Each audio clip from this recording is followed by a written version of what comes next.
They say your life flashes before your eyes when you're about to die.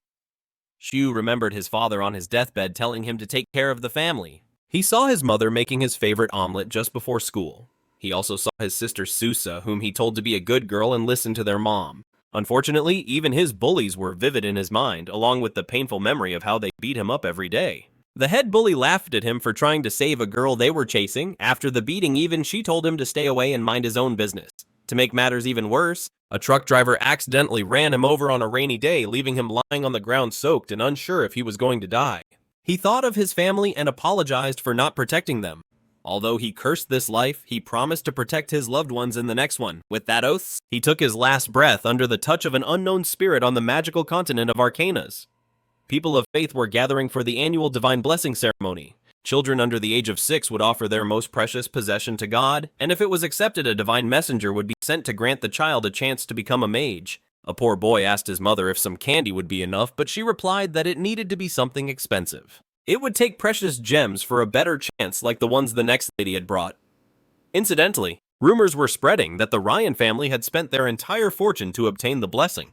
The onlookers watched the family in question walk to the altar, risking everything in hopes of achieving great success. Hotch, the head of the family, also knew how risky the gamble was. Luke and Julia were the brightest among his children and would surely receive great blessings. The host called the next candidate, and the young daughter walked lightly toward the altar. There she placed a golden crown adorned with jewels, causing a huge magic circle to appear beneath her feet. The sword shone with blue lightning, a sign of being blessed by Kai, the god of thunder. Moreover, it was a level 7. The last time it had been granted was 12 years ago. The sheer talent combined with the blessing was impressive. The light dissipated and the girl returned to normal. After the ceremony, she offered the crown of thunder, but the people doubted it had cost the family's entire fortune. There was one more child, and it was obvious the real treasure would come from him. Hack straightened Luke's clothes, kneeling down and silently placing everything in his hands. His butler Ford opened a box and encouraged the boy to take the sword. With a single glance, everyone immediately recognized the demonic energy which came from none other than the progenitor of magic Vulcan, the god of fire. Julia cheered for her older brother with a big smile, but the others couldn't believe he would offer something so valuable.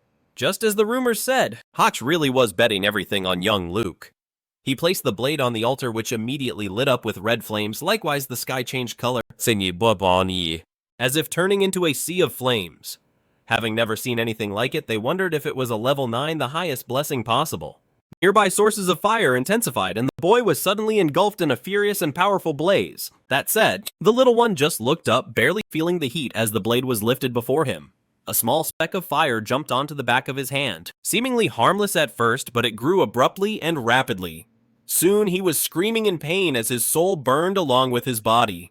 Before him, the priceless blade turned scarlet red from the heat and soon began to melt right before their eyes. Just like that, the sky returned to normal. The onlookers wondered if the blessing was over and where the divine spirit was. Everyone was instructed to look at the altar, where they saw Luke's body being thrown like a rag doll. Seeing his eyes empty yet full of tears, Julia screamed for her older brother, and their parents quickly ran to the fallen boy. They shook him, begging him to wake up as they wondered how things had come to this. The inspector, equally shocked, explained that the god had rejected him as well as his offering. He had been abandoned by the progenitor of magic. At that moment, a familiar spirit descended into his body in the realm of the fire god filled with erupting volcanoes. A voice cursed the Ryan family for offering the very power that had nearly killed him. The sword still bore the mark of the unforgettable moment it struck him. Lesser spirits calmed him, praising his generosity for burning only the child's soul. One of them reported that another soul had entered his empty body and asked if they should burn it too. He refused, not wanting to waste time erasing something from an outside world. Then the fire god examined the offerings he had received. A lone Shi's spirit entered Luke's body, filling it with immense energy. In the realm of the martial gods, Marti meditated in silence. However, something disturbed his moment of peace. So he moved forward, overflowing with unparalleled power. The boundaries of the realm cracked and shattered beneath his feet. With a few more steps and a bit more power, he destroyed the realm itself, revealing a cosmic space around him. There, he summoned the source of power, an omnipotent being that governs the world, and arrogantly asked if it sought to block his path to a higher dimension. With the intention of doing just that, the creature opened its jaws and unleashed a blast of dark energy that tore through the galaxy itself. It watched and checked the results of its attack. but its enormous eyes saw only the martial god swiftly advancing with a clenched fist. A single punch was all it took to eliminate the governor of the world, whose entire body vaporized from the blow. Still overflowing with power, Marty scoffed at the easy victory and watched as the explosion from his punch tore a hole in the dimension. Unfortunately, the source of power was nothing special, at least compared to him. His victory was interrupted by a flash of light. It was an assistant spirit with a strangely similar appearance to his own. Calling out urgently, the spirit stopped like a pet that had gotten too close and was questioned about its presence. Marty then sensed that his old sword and partner Reku had just been destroyed. As he questioned the events in Arcanas, the spirit showed him Volcano melting the sword in his hands. 1,000 years ago, martial arts were stronger than magic, but now the fire god was worshipped. If Marty hadn't been so obsessed with his art, that pathetic god wouldn't have spread so far. He turned away feeling overwhelmed by the responsibility of spreading his martial arts. Honestly, he had no interest in nurturing the next generation of martial artists, but he had an undeniable duty to pass them on. After all, a being like him should dedicate himself constantly to training and nothing else. Upon opening his eyes, she saw balls of light and wondered what was happening, remembering he had died in a traffic accident while fully conscious. He saw 9 forms of Marty staring intently at him and couldn't help but wear a grim expression. The god maintained his unpleasant expression and said he was granting him the blessing of the martial god. The boy, now in Luke's body, remained silent, struggling to comprehend what was happening. So the impatient deity repeated his words with fervor and shot his power directly into the boy's head. Immediately after he was blessed as promised, and the level cap for martial arts training was removed. His body was already overflowing with power, but he was still trying to understand it all. That said, the image of the muscular and well-defined spirit was etched into his mind. His hands trembled in confusion. He had been hit by a truck and supposedly died. So why was he alive and going through so much? At that moment, countless memories flooded his mind, filling his entire being. Realizing he was now Luke, he wondered if the gods were playing with him, reincarnating him into the life of a boy abandoned by the divine. Furthermore, he worried about Azusa and his mother, who would have no one to support them. He had been blessed by the god of martial arts, but he didn't even know why. Before he could make sense of it all, he saw a lollipop fall to the floor. Julia was near the door crying as she walked toward the brother she thought was dead. Tears filled her eyes and she jumped into his arms, overcome with immense relief. The others had said he wouldn't wake up, so she had been terrified. Recognizing the girl, Luke reassured her, saying there was nothing to worry about, and thought about how devastated Azusa must be at that moment. He lost everything once, so he will do everything to protect his new family with the power of the martial god. The moon was high in the sky. Back at the altar, the angel statue stood amidst the silence. Suddenly it began to cry, and red tears ran down its hands, soon overflowing onto the floor. From there, a woman emerged saying that the repugnant man's presence had disappeared. Looking at Mar's image, she wondered if he had died or simply left this realm. She had little to no power left after everything that had happened. Still, she no longer needed to hide. Without the martial god, the world would soon be theirs anyway. Years later, at the Ryan family estate, a beautiful melody echoed as Luke bathed in the lovely sunlight. He decides to go find Julia, as she should be finishing her training. Something crept nearby, but the young man noticed it too late. The thorns of the vines had wrapped around his body, but he just sighed in exasperation, already knowing who would use such tricks against him. Behind him was Jeremy, his half-brother and the 4th son of the family. He mocks Luke, who is known for being abandoned by the gods, and scolds him for entering the yard reserved for mages. Tightening the vines even more, he considers breaking a few ribs to teach him an unforgettable lesson. To his surprise, the 8th son yawns nonchalantly and says that his sister will soon be back from magic training unless he, a level 5 mage, wants to be burned by her lightning bolts. He'd better let him go.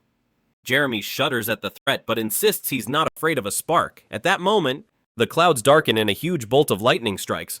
As predicted, the boy, "Wait a minute, you've watched this far and still haven't subscribed to the channel. What's up with that, dude? You're slacking, huh? Come on, my guy, subscribe. It'll make me super happy, you know." Electrocuted and burned with the vines loosened, Luke turns around and sees Julia holding her pink scepter, promising to show no mercy if they bully her brother again. The little girl pouted angrily and moved quickly to completely remove the vines from her beloved brother. They fell under her strength. Satisfied, the young man praised his sister for doing so well as always, and then turned to ask Jeremy if he had finally learned his lesson, still dazed from the shock. He and his maid ran off, vowing to remember their sins. Considering the way he was running, they confirmed that Julia had gone easy on him with that last bolt. She then asked why Luke didn't fight back since he could easily defeat him. He wanted to keep his true strength a secret and asked her to protect him, which she would love to do. The otherworldly being smiled at her fondly. Years had passed since he was reincarnated into someone else's body, And 9 years ago, their father came to see him. He was sure he would be cast out for having failed his house, but his father hugged him tightly while crying, relieved that he was alive. The old man led a nightly order, so he almost never saw his children. Still, he is a good father who truly cares about them. Upon discovering that Luke was training in martial arts, he immediately sent a letter informing him about books in his archives that could help. With that, the boy ventured into the almost abandoned library, and the letter allowed him to put a bold plan into action. From that day on, the maids frequently called out for the missing boy throughout the mansion despite having differing opinions about him. They would often stop in shock, feeling the building tremble and wondering if someone was practicing earth magic completely in the dark. They had no idea that the tremor was caused by Luke, who was proactively crushing the ground beneath the mansion. He spent 6 months creating a huge, yet secret room and used it to build a training ground. There were elaborate areas for study training storage and finally, a simple bathroom for daily use.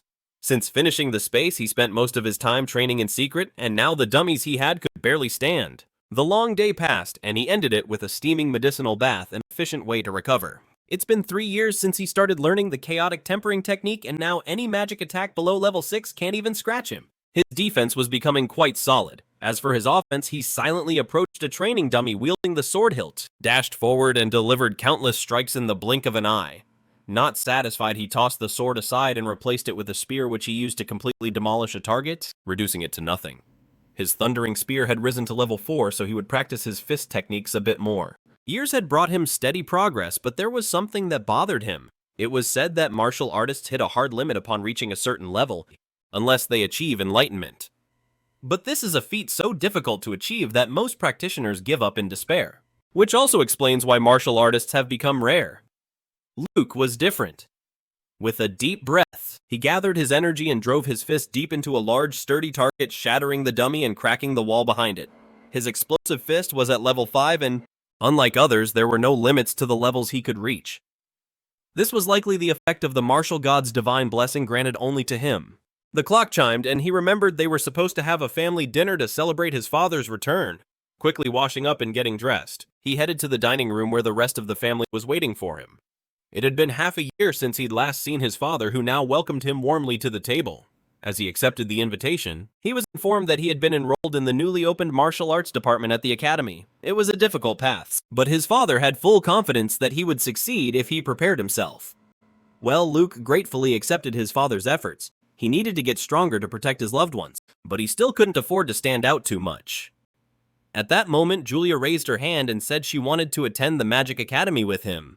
Normally, she would be too young, but she argued that the elite class had no age restriction. In fact, she had already received an invitation and showed them the letter to prove it. After reading it carefully, their parents laughed, proud that their daughter's reputation preceded her, as the two siblings shared a warm laugh. Jeremy frowned with hatred. He understood the special treatment given to Julia, but Luke's success was a source of shame for him. Noticing his expression, a pair of fingers pinched his side, firmly bringing him back to reality. And he was told to calm down as there was no reason to worry. His mother, Jessica, believed the boy wouldn't pass the entrance exam. In any case, she gave a cunning and shrewd smile. 1 week after the dinner, the day of their departure for the academy arrived. The two were told to take care of themselves and were promised their favorite dessert once they got settled. They received some lucky gold coins from their father. It was a relic from the unified world of 10,000 years ago. Mark, the first emperor, was engraved on the front and his weapons on the back. Upon seeing it, Luke recognized the powerful spirit who had blessed him with his powers. With the warm farewell, he couldn't help but picture his original family. He was fortunate to have had loving families in both his past and present lives. Finally, it was time for the siblings to depart. A few hours later, the carriage stopped to set up camp for the night. Smoke from the campfire rose into the dark sky as Forden explained the journey's schedule. Excited about their impending arrival, Julia asked if there was anything interesting to do in the city. There are many things, including the Magic Dodgeball tournament in the spring. The city is also quite famous for its cuisine with a variety of foods. The little girl was already salivating just thinking about it. Luke smiled at her but discreetly turned away as he sensed something. A few miles away, a large group was approaching quickly. There were bandits in the area, but the chances of encountering them were supposedly low. Besides his defense and offense, all his training had also given him sharpened senses. With 4 adults and 1 child, they needed to move cautiously. He takes the lead and warns the old man about the rapidly approaching group. Everyone is confused, as not even the guards can hear a single bird chirping. Fortunately, Forden respects him completely and orders the others to get ready. He has no idea where the boy got the idea, but it's better to be safe than sorry. As warned, a group of bandits soon appears on horseback and the guards are shocked to see them there. It seems their leader told them the place was crawling with nobles on their way to the academy. The evil men immediately target the two children with the intention of capturing and selling them. To their surprise, the butler stands between them with a sword in hand, ignoring their threats. The bandit leader orders his men to kill everyone except the children. The smaller group also gets ready. The horses charge at each other and the sound of heavy metal soon echoes through the forest. One enemy is thrown off balance and can't even react as Forden immediately beheads him. He intended to handle this personally to give his masters a chance to escape. Despite his age, he manages to take down several with the help of the other guards. Again, he orders the two children to run. They turn around when they hear their allies' screams. Some nearby knights were on fire. It was the work of the bandit leader who unexpectedly revealed himself to be a skilled mage. Forden was distracted and this was quickly exploited in the middle of the battlefield. He finds his chest slashed open. Luke wanted to obey and flee with his sister, but he was forced to watch his trusted butler hold his ground against the enemies. Despite the butler's dire state, the leader was determined to avenge his fallen comrade. But the butler was just as determined to protect his young masters. He's only a level 2 martial artist, so there's no way he can beat a mage. Besides his parents, the old man had always been the kindest to him since he was a child. At this point, he was practically family and he couldn't bear to see his family members get killed. Hiding his strength was secondary now, so Luke told Julia to hide well while he went to help their dear butler. She hesitated, understandably worried, but she didn't discourage him. The young man walked onto the battlefield as Forden was still fighting bravely against the enemies. He was doing very well, but it was too much for an old man. A man managed to sneak up on the weakened combatant. Death was imminent, but the ambusher had half of his body blown away.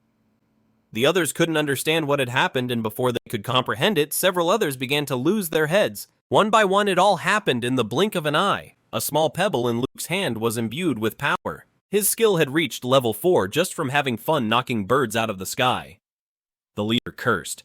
Still not knowing who had killed his men in an instant, he furiously conjured a huge magic circle, deciding to take the old man with him. A huge fireball flew towards Forden. He didn't even have the strength to dodge, but he was relieved that a mysterious person had saved the children. The old man smiled as he accepted death. Unfortunately for him, his master wouldn't let him rest so easily. Luke appeared before him and dispelled the spell with a single punch. He was stunned, struggling to believe that the man cloaked in controlled power was his young master. Meanwhile, the bandit leader started to panic because of the dissipated fireball. Just as he was about to try something else, his greatest enemy moved faster, saying that it was already over, putting all his training into practice. The martial artist threw a punch and shattered the enemy's body. Forden was still in disbelief and asked the young man for an explanation. Luke downplayed his unprecedented abilities, saying that he just seemed to have a natural talent for martial arts. While the old man was nearly crying with pride, they turned serious as they noticed something happening behind them. Flesh writhed and crawled towards each other, and a monstrous figure born from crushed flesh and bones soon emerged in the night. An amalgam of corpses had turned into a monster that now desired nothing more than the boy's death. Luke was stunned to see the hideous monster. Though he intended to kill it, the only thing on his mind was dealing with it before Julia saw it. He disappeared before it could reach him, not even giving it a chance to fight back.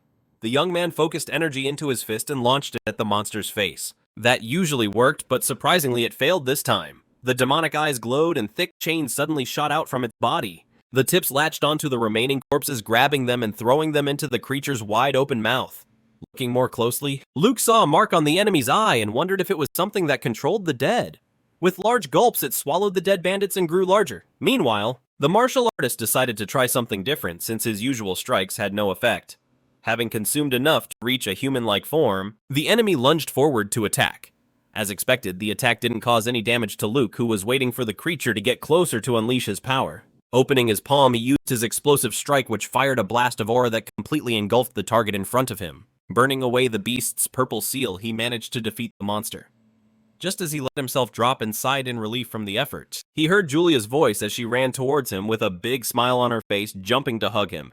She praised her older brother for defeating the bandits. While Forden was still trying to understand what had happened, they suddenly heard a commotion nearby. A horse was neighing loudly and a woman was leaning over the distressed animal. She was tied up and gagged and seemed to be a victim of the bandits in a dark cave somewhere. The one who emerged from the altar fed and noticed that one of her subjects had just died.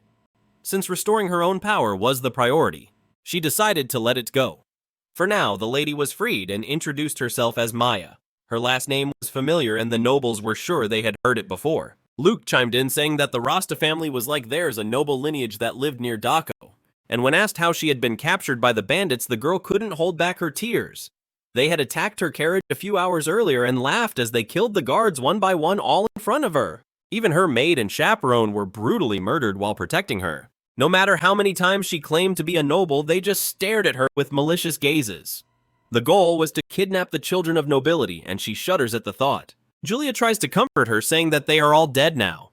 On the other hand, Luke remains silent. Later, Forden informs him that the two women have gone to rest, leaving the two of them alone. Luke asks the butler what he thinks of Maya's words. The butler says the bandits are likely professionals who have been doing this for some time. They use magic and even have the power to control the undead. There seems to be a terrible demon hidden behind the scenes pulling the strings. The old man decides to report the incident to H and the Rasta family, which will help secure their cooperation. Luke adds that he has a suggestion that will help them avoid more trouble. The next day they arrive in the city, but Julia protests when she learns they won't be sightseeing. The bandits might still be there, so it might be better to go straight to the academy. Her brother asks her to understand that he's doing this for her and Maya's safety. With the older girls agreeing, the little one remains silent, trying her best to look like a spoiled child. Luke can't hold back a proud and affectionate smile, knowing she was excited about the food street. He promises to buy her whatever she wants when they pass by later. They enter the city and open the windows to peek out with excitement. The weather was perfect, and the outsiders are greeted by the fascinating scene of daily city life. What was calm and ordinary for others was bustling for them, especially since they were in the largest city after the capital. The sight was truly something to behold. Luke can't help but compare the atmosphere to his previous life, which was nostalgically similar. In that instant, the quiet moment is interrupted when a vendor appears in front of the window. Moving on, they pass by some food stalls and buy what Julia wants. Satisfied, the girl smiles widely, even sharing her sweets with her new friend. Luke can only smile at his little sister. The carriage stopped shortly after, and this was as far as Forden could take them. The son of the family promises to protect the daughter, who beaming vows to return the gesture. He playfully pats her head, saying he'll be counting on her for that. The butler gets emotional seeing the children he raised all grown up. Meanwhile, Maya is charmed by the young man being protected by his little sister. With that, the three of them walk through the gates, leaving their guardian behind to start their new journey. Seeing the kindness of the two, she's happy to have met them by chance, especially Luke, who makes her sigh. The night before, he recalled something while he was alone with the boy. Maya had been his fiancée, and the two were very close in their childhood. However, the engagement was broken off by her family after he was banished by the gods. The Allen Academy of Magic is one of the 3 most famous magic schools in the Empire. All freshmen take the exam after 1 year, and based on the results, they are assigned to departments according to their aptitudes. Only after 6 years of study they will receive the qualification of a mage. That said, there are special exceptions for exceptional students. Anyone who passes the mage certification exam can graduate early. Julia pouts in disappointment, as she wanted to take the entrance exam with Maya. The young lady took the exam first thing in the morning, accompanied by her family. Luke assures her they will meet again, as long as they all pass the exam. The two of them walked through the square and immediately drew the attention of the other candidates, while many admired them. Julia cleared a path through the crowd until she found Mina, the vice president of the student council, crouching down to greet the little girl. She asks if she snuck in to follow her older brother. Julia corrects her, saying she's there to take the exam with him. Upon hearing this, the vice president realizes she must be the one chosen for the elite class. With a smile, she confirms her identity, surprising the two of them who didn't expect her to know her name. Mina tries to lead Julia to the registration area, completely ignoring Luke. The girl stops, insisting that her brother also needs to register. Stunned that she had forgotten, she turns and says he needs to be there for the martial arts exam. Several people laugh upon hearing this, finding it ridiculous that someone would still be learning that path. Their scornful looks make it clear that everyone considers mages superior to martial artists. While Julia glares at them with disdain, he remains silent like a garbage picker in the slums. They're always losers like Jeremy and the monster in the forest. They are insects to him, and he wouldn't even waste his time there if it weren't for his family's good intentions. While he calms his sister down, Mina realizes her mistake and acknowledges it was her fault for speaking out loud. Regaining her composure, she calls out to him, inviting the young man to join them as soon as he registers. Her goodwill works, as he considers her one of the few who look at him without prejudice. The candidates gather as planned, instructed to report to one of the council members and receive their badges. The exam number is stored on them, so they need to wear them in the hall. The exam has 3 parts, with the first one intended to measure their magical potential. Next, they must test their elemental compatibility using spirits of different attributes. Lastly, they will measure the destructive power of their magic on a dummy. To be fair to everyone, those in the martial arts department will undergo the same test. Luke sighs, thinking they were probably too lazy to create a different test. That said, he gets fired up and decides to shatter their prejudice by showing the strength of a martial artist. For the first stage, the candidates are instructed to place their hand on the magic light one at a time. The examiner is dumbfounded to see Luke step onto the stage. He had never encountered such a phenomenon in his entire life. The boy's magical potential was zero, which should be practically impossible. He sighed in resignation and walked away. But as soon as he did, Julia placed her hand on the light, which shocked everyone with its purple glow. This meant she had a level 7 potential and would likely be one of the best candidates this year. Everyone was excited, probably without knowing anything. From the middle of the crowd, Luke told his sister that she didn't need to hold back. With his approval, she channeled her magic into the measuring device, which then engulfed the entire room in a bright golden light. They couldn't believe it, as her score was just slightly below the maximum value. A student had received the same score 2 years prior, but Julia was much younger. Exhaling to end the test, she happily jumped off the stage and went to her brother. Welcoming her into his arms, he assured her she would be an archmage one day. Some laughed at the duo composed of a genius and a talentless person. Luke listened intently, as those who made such comments were warned not to mess with the girl's brother. It was all part of his plan to use Julia's talent to keep people's hands off him. For the past 3 years, he had dedicated himself to strengthening her talent, and now it would finally bear fruit. For the second test, the candidates were instructed to head to the spirit cabin.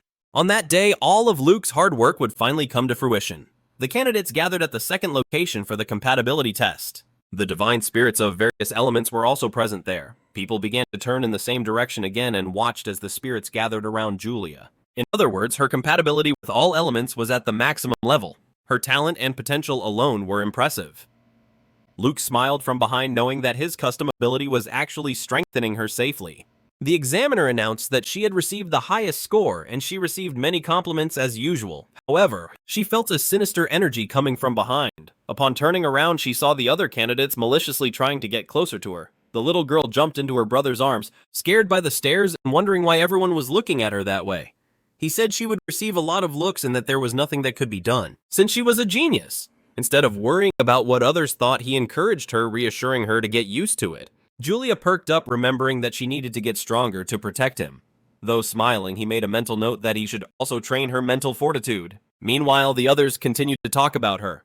Some expected her to be royalty, but she couldn't be with a brother like that. He probably scored a 0 like before. As soon as he entered the hall, the spirits hurried to escape, showing immediate disgust. Something strange happened after the second test ended. As soon as the boy left, one of the fire spirits' arms simply detached without explanation. They argue that they must have been mistaken, especially since they were so small. Watching them, Luke can't help but let out a discreet smile, not expecting anyone to have witnessed that.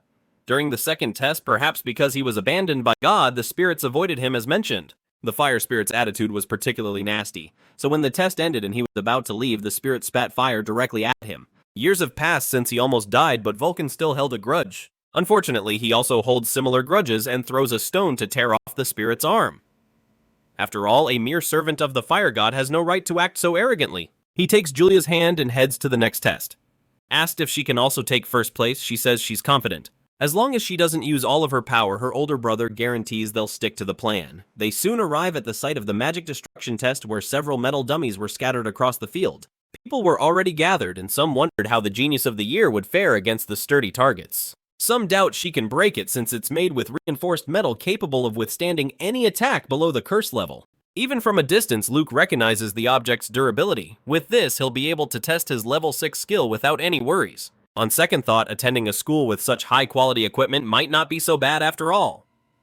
At that moment, a loud voice came from behind, furiously ordering a female candidate to line up properly. The rule there is that talentless people go to the back, so one girl tells another to move away. However, a single glance is enough to instill fear in her heart. The noisy girl froze in shock as the other one walked forward, annoyed by the troublesome presence blocking her path.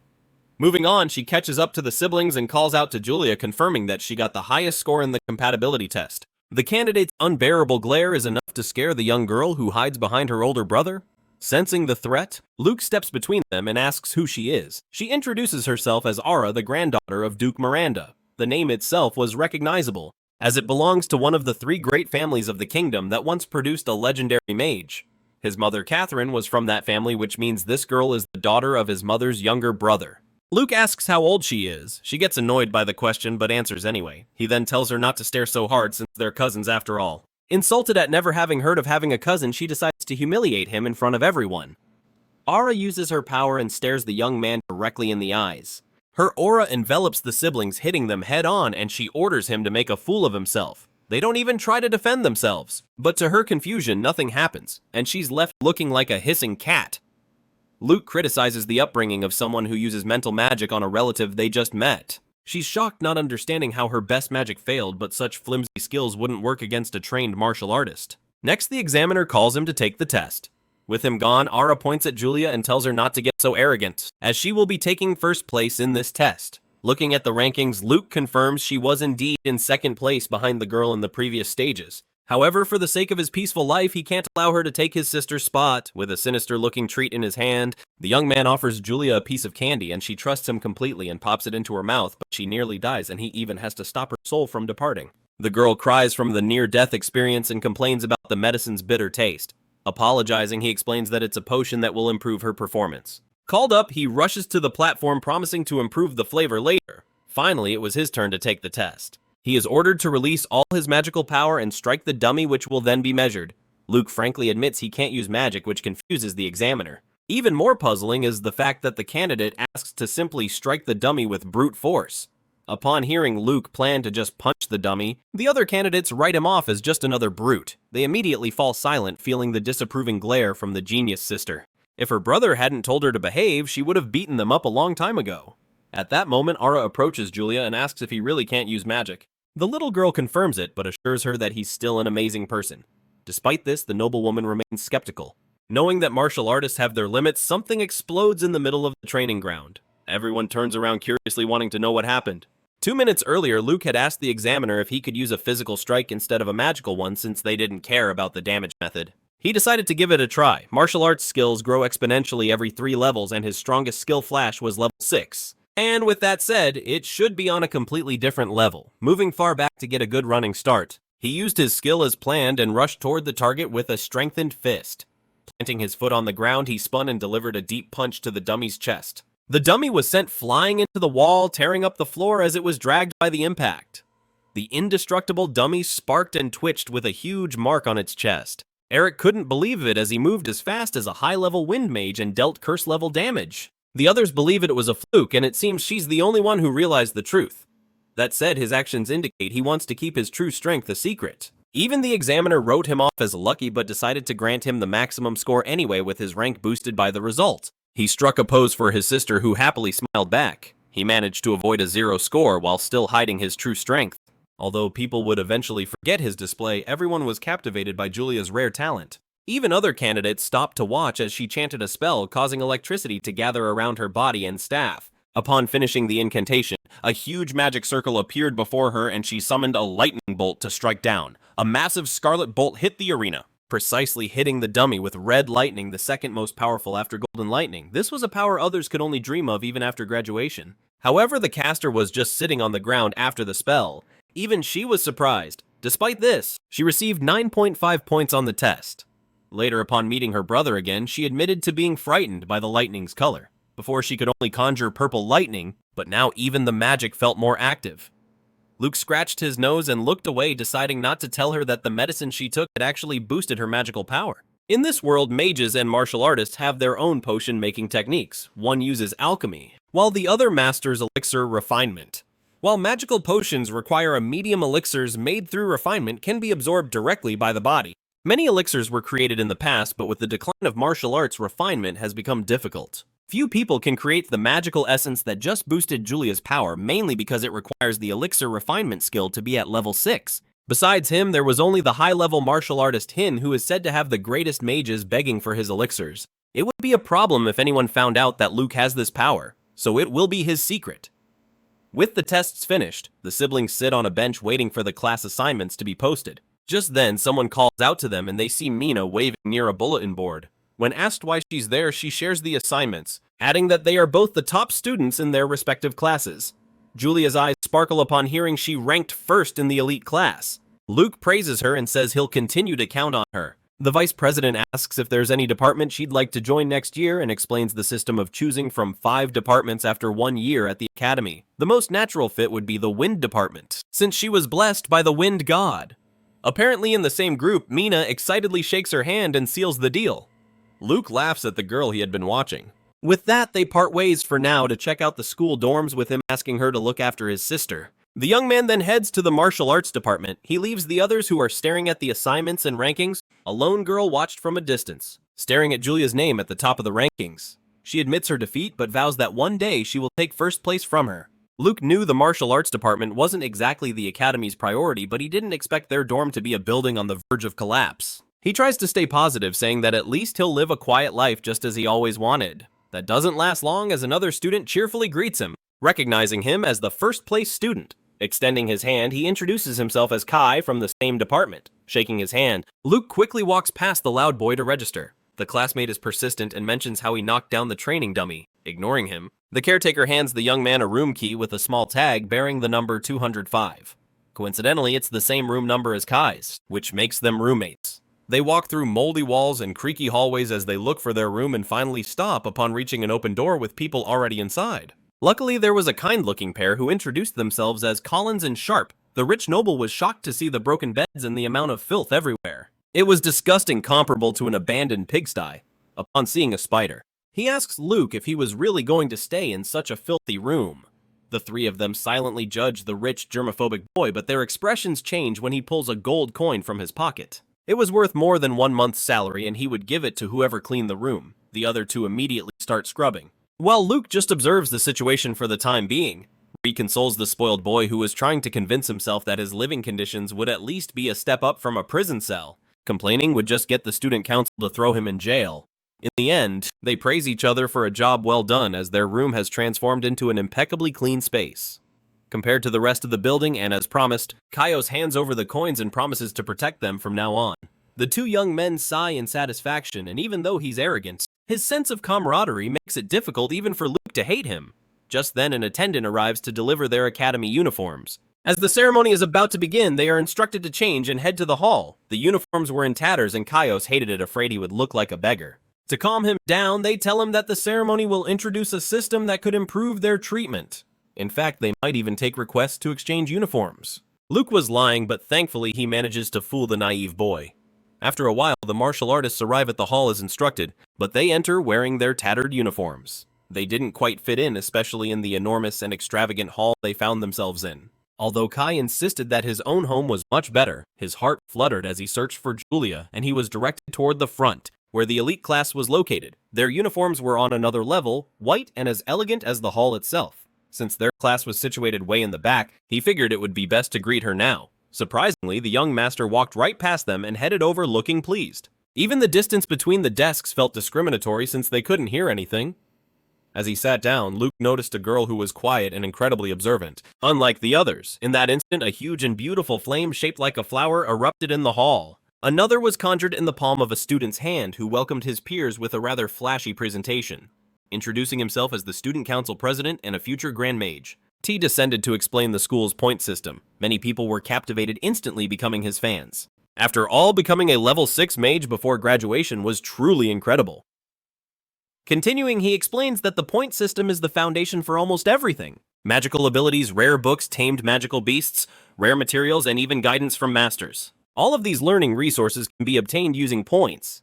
There are many ways to earn them, but the exchange rate for labor is extremely low. It's much more efficient to obtain them by participating in department events such as mentoring freshmen. Luke remembers Mina, who helped them on their first day. Additionally, members of the student council receive a steady income of points each month. Lastly, although it involves risk, there's also monster hunting. Behind the school, there is a forest of magical beasts where they can hunt the creatures and turn in their materials in exchange for points. The mention of such a place inevitably excites Luke, since it's basically a personal training ground he can use. A few hours later, the smoke from a tranquility incense spread throughout Luke's room. With the item keeping his roommates fast asleep, he was free to head to the mountain range, which was conveniently close to the martial arts dormitory. The only thing separating him from his training ground was a massive, imposing wall. He stretched his legs and vaulted over the imposing barrier. With his power, it was as if he was soaring high into the air. Moving deeper into the forest was also easy for him, and he immediately started hunting nearby monsters. A purple frog-like creature was his first victim, and it was a shock to find a human clinging to the horn on its head. A quick stomp eliminated it, instantly allowing its material to be harvested. The black horn of a giant toad is poisonous and used to brew potions, so it should be worth a lot of points. He set his eyes on the Academy's legendary martial arts books that could grant rare skills.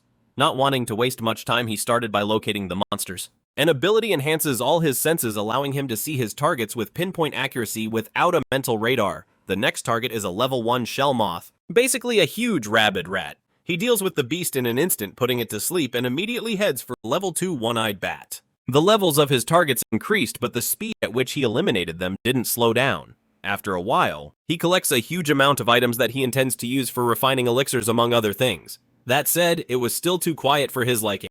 There are almost no traces of other magical beasts.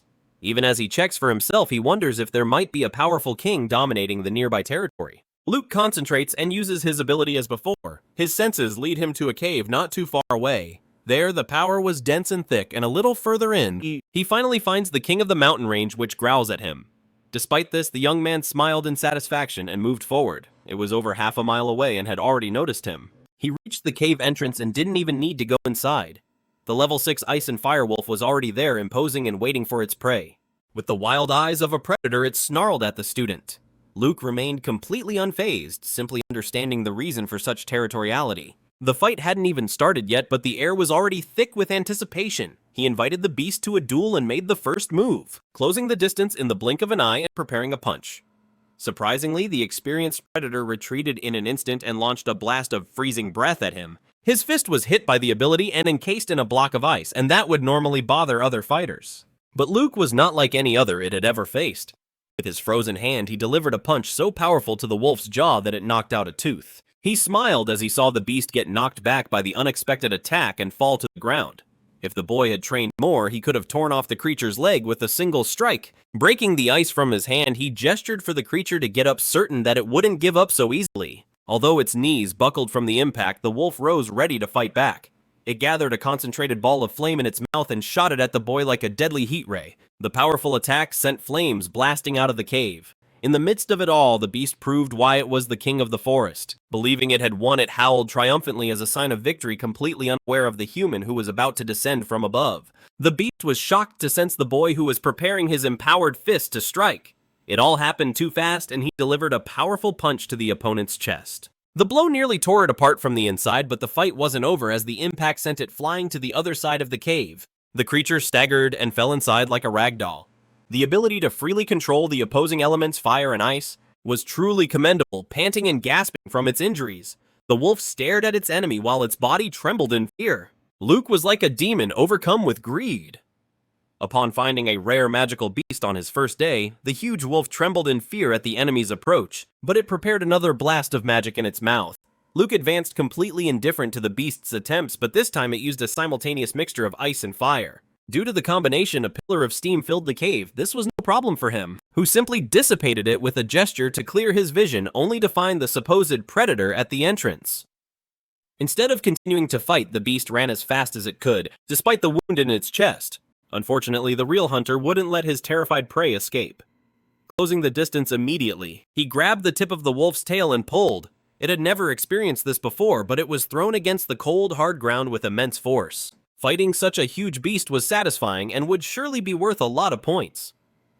Luke was already calculating his earnings for the night and didn't realize his enemy had already gotten back up. A swift blow sent him crashing into a nearby wall, and although that would normally fatally wound others, the young man emerged unscathed as usual. Next, the beast unleashed another furious blast of flames. It missed its target as he had already moved a circle around its body. The beast noticed and turned its head to adjust the direction of its fire breath. However, Luke was fed up with this and lunged forward to pin the enemy to the ground. With the power of martial arts, he delivered a devastating blow to his target, which proved to be more resilient than the others. The boy pulled back his fist and unleashed a barrage of powerful punches that destroyed the area. All the blows landed squarely on the wolf's face, who wondered if it would meet its end there. Since things had come to this, it had no choice but to use its last resort, to the human's surprise. The king of the forest raised its paws, seemingly about to attack, but suddenly lowered them along with its head bowing. The rare creature summoned a blue and red orb of fire and ice that Luke identified as the beast's core. In this world, some creatures are born with cores of rare magical materials that contain all their power, and if a drop of human essence touches them, the beast becomes the human's tamed creature, which meant the wolf was offering itself. Without a second thought, the martial artist accepted the deal. It was an unexpected reward. since not even mages have access to a level 6 tamed creature. That said, he questions the decision, as truly powerful magical beasts are too proud to submit to a human. He injures himself and touches the cores to finalize the taming ritual, feeding his new pet the spheres of ice and fire. As soon as it swallows them, the wolf calls out to its master. Luke looks around in confusion, searching for the source of the voice. He's surprised to hear the creature call out again and to be able to understand it. Pleased with its obedience, he names it You. The wolf's territory was now basically his. Then he wonders if there's any good loot from its hunts. Seemingly understanding his thoughts, the canine perks up and nudges its master. It proves to be smarter than expected and leaps off to guide him to its treasure. Together, the two walk calmly, crossing the dangerous land as if nothing were happening. When the stench hits Luke's nose, he finds the complete hide of a level 6 beast preserved in ice, the bones of an iron monkey, and several precious stones. In other words, he was in a real treasure trove of points. You was confused by his reaction, since they hadn't even reached the treasure yet. The wolf was going on about some piece of meat, but its owner was staring at high-level beast cores. There were many more, but it had consumed them all to level up. Based on the cores present there, it had defeated at least 2 opponents as strong as itself. Extremely pleased with its strength, Luke tossed a few orbs into his pet's mouth, to the wolf's surprise. The injuries from the previous battle instantly vanished. It was one of the boy's high-level potions given to help You protect the treasure from others. As it was its first mission, the wolf readily obeyed. With everything settled, there was only one thing left on his agenda. The next day, Luke walked into the classroom as usual. He had pulled an all-nighter, but thanks to the incense, he wasn't tired at all. Unfortunately, he couldn't calculate the total value of his treasure, because You kept pestering him. The clock struck, signaling the start of the day. Soon the students began to question the teacher's absence for the first class. Kai suggests that the academy might have forgotten to assign a teacher, but that's unlikely. At that moment, someone enters the room with an empty bottle, cursing and saying he had drunk too much earlier. The entire class is surprised by his rowdy entrance. Sig, still drunk, introduces himself as the teacher for the martial arts class.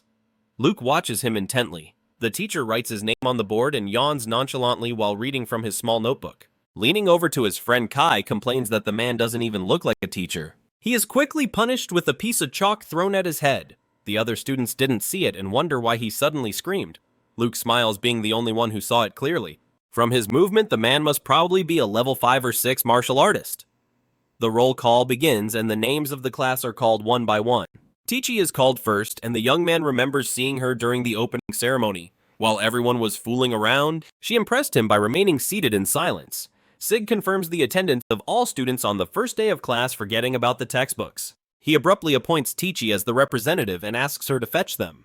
The young woman is stunned and asks if he's talking to her. Upon hearing the confirmation, Kai stands up in protest, insisting that representatives should be chosen fairly. With his experience and skills, he was prepared to show that he was more deserving. Another piece of chalk hits his head, and now it's clear who threw the small projectile at him. Sig glares at the student, reminding him that talking without his permission is not allowed. The professor takes his leave, instructing everyone to study on their own once they receive the books. Without expecting to receive such a position, Tichi considers this her chance to change her destiny. While Kai winces in pain, Luke notices that there's something strange about the teacher. From the way he shifts his body weight, it's obvious he suffered a serious injury some time ago. That said, the young man can only imagine how strong he used to be. He considers the possibility that classes might be fun with such a strong guy around. A few hours later, it was time for the students' lunch. Kai continues to complain about Sig, saying that he taught them absolutely nothing. As he was lamenting about having the worst teacher, Julia happily waved to her brother, who patted her on the head and asked how her first class was. Fortunately, her homeroom teacher Lena was kind and encouraged her to run for class representative the following week. Hearing that they had already chosen their representative, she asks Luke if he was nominated, smiling and saying he wasn't. He invites them to lunch, as the academy's cafeteria is famous for its food. The meals are also paid for with points, and although using money is allowed for beginners, the exchange rate varies depending on the department. The table was filled with delicious and savory food. Julia devoured everything and encouraged her brother to do the same, while Kai watched in silence. They both paid a bill, but the difference in the exchange rate between their classes was 10 times. There was no way around the situation, as even the staff openly discriminated against the martial artists. Nobility and lineage didn't matter. Students without talent just had to work hard to earn points. Just by enrolling there, it was as if they instantly gave up their human rights.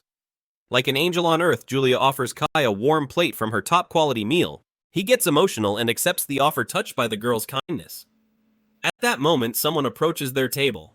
Luke notices first and turns to see Maya, who greets them cheerfully with a radiant smile. She had already eaten, but she baked some cookies to thank them for saving her last time. Accompanied by some tea, the dessert was the perfect end to their first meal on campus. Even the young man was delighted and called her an amazing cook. The girl blushes at the compliments, and Kai simply butts in to grab a piece for himself, praising the extraordinary treats. He belatedly introduces himself to the young woman, they exchange pleasantries, and Luke decides not to tell him about the former engagement. With that, Maya leaves them and goes on her way. As expected, the cafeteria is a place where people inevitably run into each other. A little while before, he saw Mina approaching Julia for a casual chat.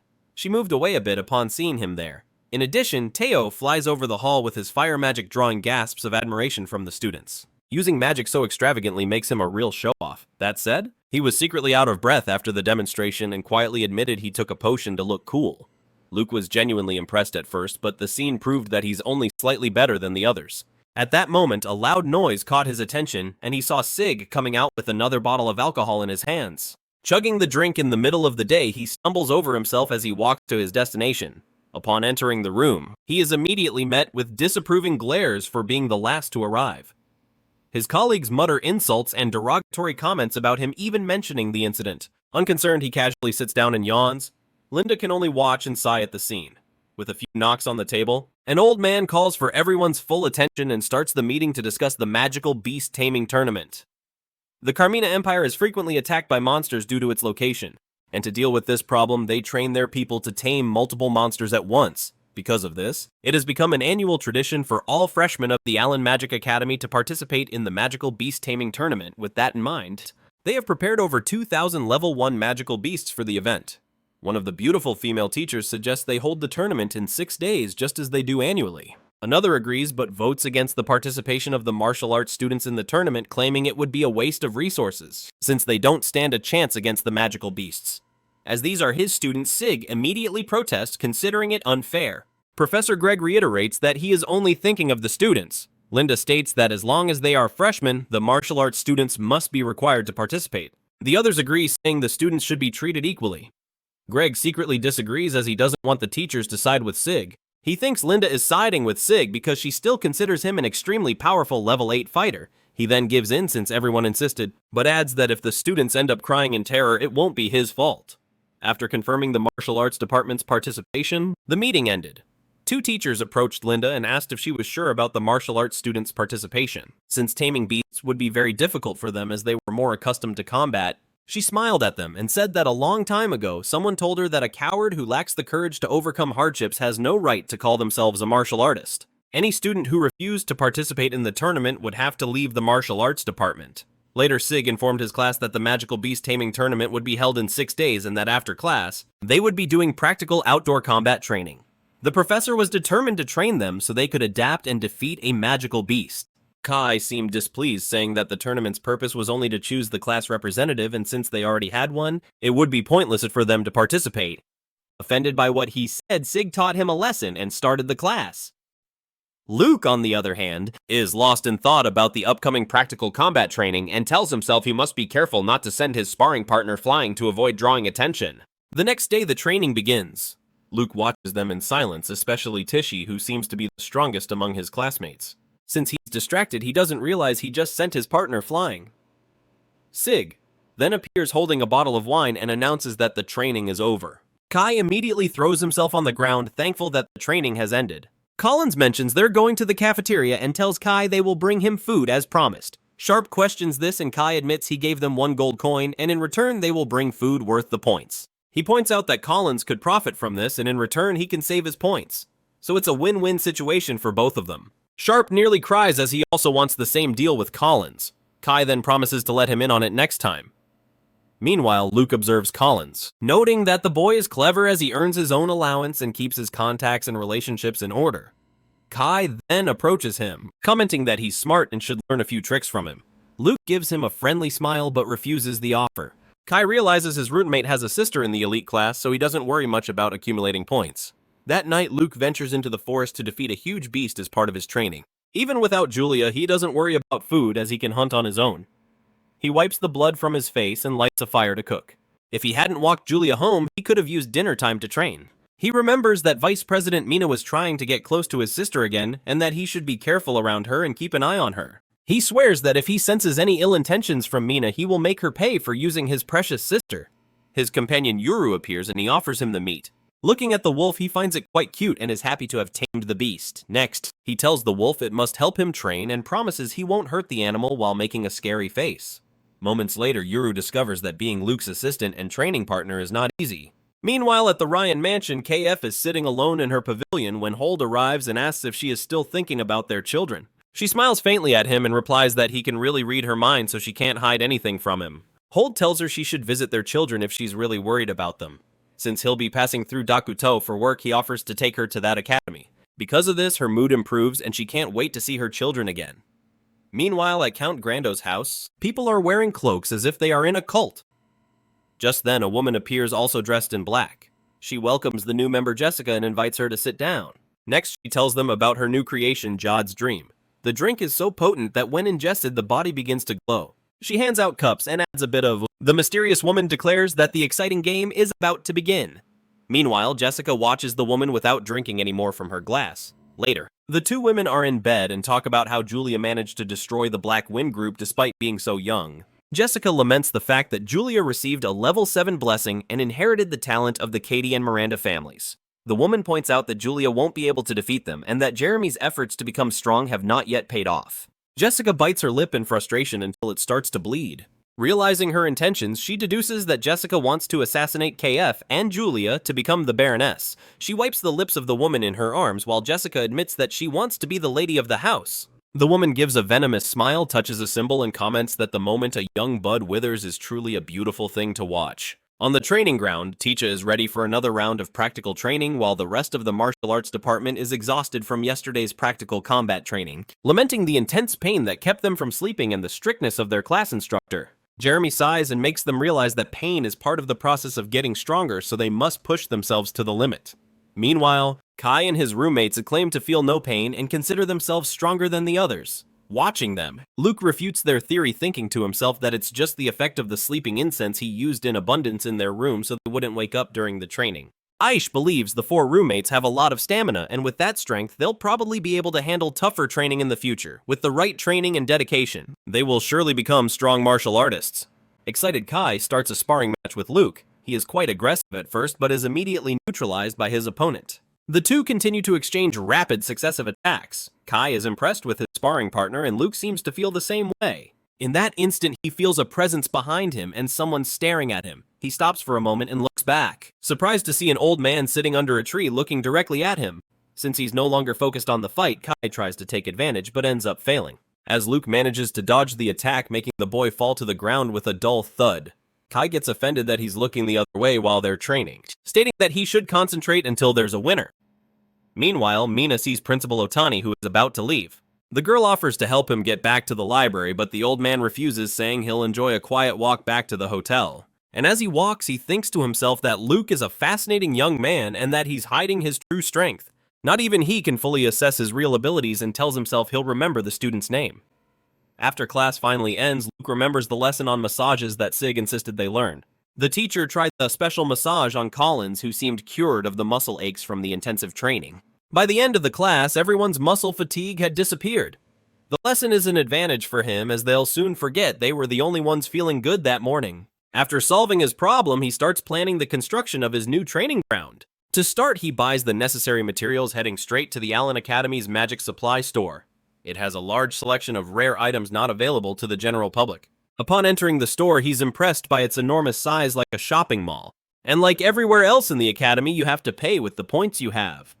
He checks the different equipment he'll need for his training ground, but everything is very expensive, and he calculates he'll spend about 1,000 points a month. His sister earns a lot of points, but he thinks he can't rely on her anymore since she might lose her snack money. So he decides to buy the magic potion to mix into his medicinal bath. He remembers that he should exchange the materials he stored in Yuli's cave for points. He arrives at the counter and finds the saleswoman sleeping. After she wakes up to his presence, he asks to buy the potion. The woman says it costs 5 points, observes him, and concludes that he's a martial arts student. Knowing how incompetent martial arts students are, she knows they start with a maximum of 10 points, and the student in front of her is wasting half of them, spending so much on one potion, feeling sorry for him. She asks if that amount of potion will be useful, trying to make him realize he's making a mistake by spending his points on a single purchase. Instead, he turns and smiles at her, saying the potion he bought won't be enough, so he'll be back to buy more. The woman finds this irrational. Since a martial arts student doesn't have potion classes, the only plausible explanation would be if the young man were a noble. Later, Luke is immersed in his medicinal baths, relaxing after a long day. He notices some plants mixed in the water and thinks it's a waste since they are meant to be used in drinks. But of course, no one would drink his bath water. In that instant, he feels a presence behind him that reveals itself to be a beast with sharp and terrifying fangs. A few moments later, Luke feels satisfied with the medicinal bath. After feeling refreshed, he decides to go get some materials from the cave to exchange for points, but remembers he shouldn't draw too much attention, so he needs to hold back and only use common level 2 materials. At that moment, he saw Yuru and was surprised to realize the wolf was drinking the medicinal bathwater he had just bathed in. He looked at the wolf with reluctance but said anyway that it would be beneficial for it as it would improve its physical condition. The wolf celebrated and communicated that it wanted meat. Luke sighed and called his helper a glutton. Fortunately, the problem of the wasted bathwater was solved. After getting the necessary materials for the points, he planned to divide them and convert them into points during less busy times. He also planned to temporarily hide the tools he bought from the supply store near the dormitory and secretly transport them to the cave at night. Later, he bought another piece of equipment at the magic shop. The shopkeeper offered to help him carry it with magic, but the boy politely refused. He was just grateful that the woman thought he had received the materials from his family, which conveniently helped him create an excuse to have the resources to buy things in the shop. He then remembered the taming tournament.